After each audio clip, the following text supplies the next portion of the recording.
त्यांना स्वतः माझ्या बहिणीप्रमाणे समजत होतो. त्यांच्या पूर्ण राजकीय कारकिर्दीत गेल्या 20 वर्षात त्यांच्या बरोबर त्यांच्या भावासारखं उभा राहिला, विभाग प्रमुख म्हणून उभा राहिलो. शेवटी आज त्यांनी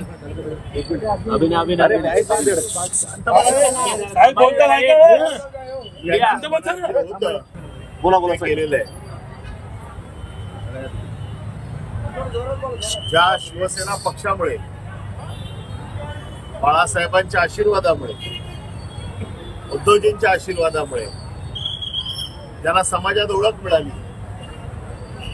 ज्यांना लोक ओळखायला लागली आणि तुम्ही आणि आम्ही सर्व शिवसैनिकांनी ज्यांना डोक्यावर घेऊन आपण नाचलो, आज शेवटी त्यांनी गद्दारी केलेली आहे. आता ही गद्दारी कशासाठी केली? पैशासाठी केली का पदासाठी केली ही त्याची त्यांनाच माहिती आहे. कॅप्टनची जागा वाचवण्यासाठी बाहेरची ज्या काय बातम्या आम्हाला मिळत आहेत, कदाचित पैसे मिळाले असतील, कदाचित काय अजून काही मिळालं असेल, परंतु मला एक गोष्ट माहिती आहे, मी आज मुद्दामून ताबडतोब इथे आलो एवढ्यासाठी, कारण ही जी शाखा आहे ना, ही शाखा वाचवण्यासाठी शिवसैनिकांनी आपलं रक्त दिलेलं आहे.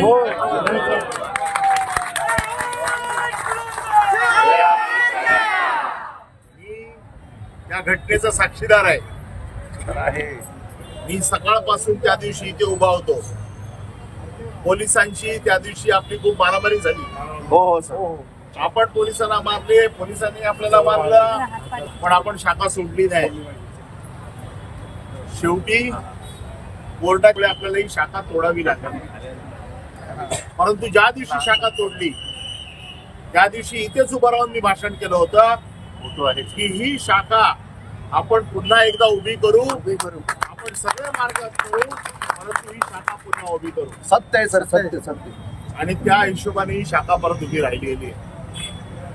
मी आज इथे फक्त हेच सांगायला आलोय, त्यांना असं वाटतंय की ज्यांचं दुसऱ्या पक्षात जाऊन खूप बरं झालंय, त्यांना लक लागू, त्यांना त्यांचे पैसे लकाला लागू, त्यांना जे काय मिळायचं ते मिळो.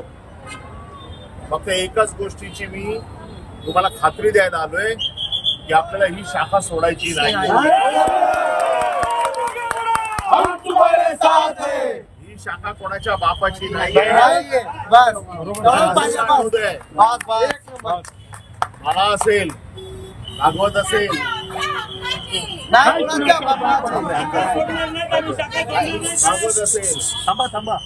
आपला संतोष होता, अक्षरशः डोका आपटून आपण इथे रडत होते, जाऊन जाऊन दगड मारत होते, आणि अशा सगळ्या ठिकाणच्या ताकदीवरती शाखा उभी राहिली. मी आता पोलिसांना सांगणार आहे, युद्ध करू नका या शाखेसाठी, गपचूप या शाखेची चावी आणून द्या, नाहीतर शाखा ही शाखेचं ताळं तोडून आम्ही शिवसेना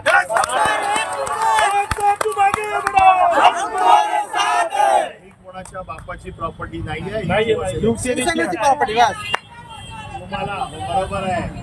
सगळ्या महिलांनी मार खाल्लेला आहे. आपण इथे लढून लढून ही शाखा उभी केलेली आहे.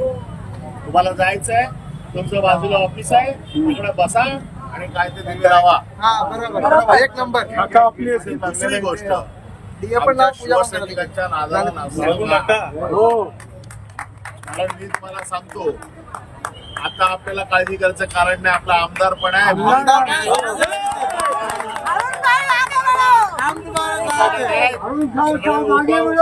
विभाग प्रमुख आहेत, सगळे शाखा प्रमुख आहेत, कोणीही त्यांच्या बरोबर गेलेलं नाही.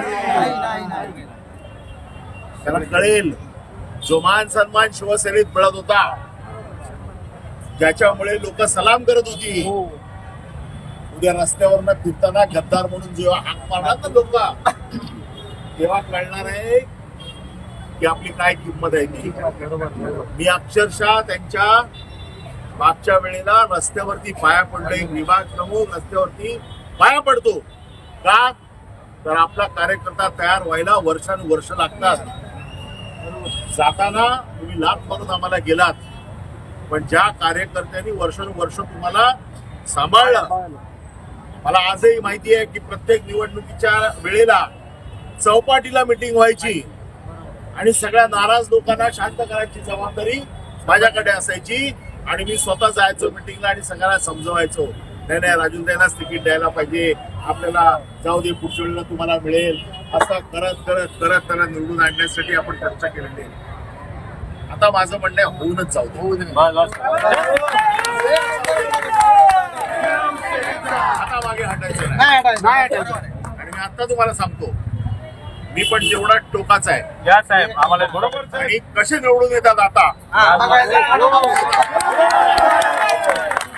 काही किंमत मोजावी लागली तरी चालेल, काही करावं लागलं, पण या विभागात मी तुम्हाला परत सांगतो, शिवसेना उद्धव बाळासाहेब ठाकरे गटाचा तुम्ही फक्त मजबूतीने उभे राहा. शिवसेना जी होती मी ते वाढवलेली आहे. तुम्ही सगळे मजबूतीने उभे राहा.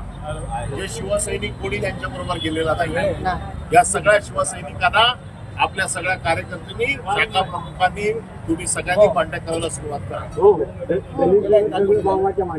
आणि गणेश नगर असेल, कुठलंही नगर असेल, जिथे तुम्हाला गरज लागेल तिकडे मला बोलवा, अरुणला बोलवा, दादाला बोलवा, राजेशला बोलवा, जे आपले पदाधिकारी आहे आम्ही सगळेच्या सगळे येऊ, पण तुमच्या पाठीशी मजबूतीने उभे राहू, तुम्हाला कुठेही उघड्यावर पडू देणार नाही.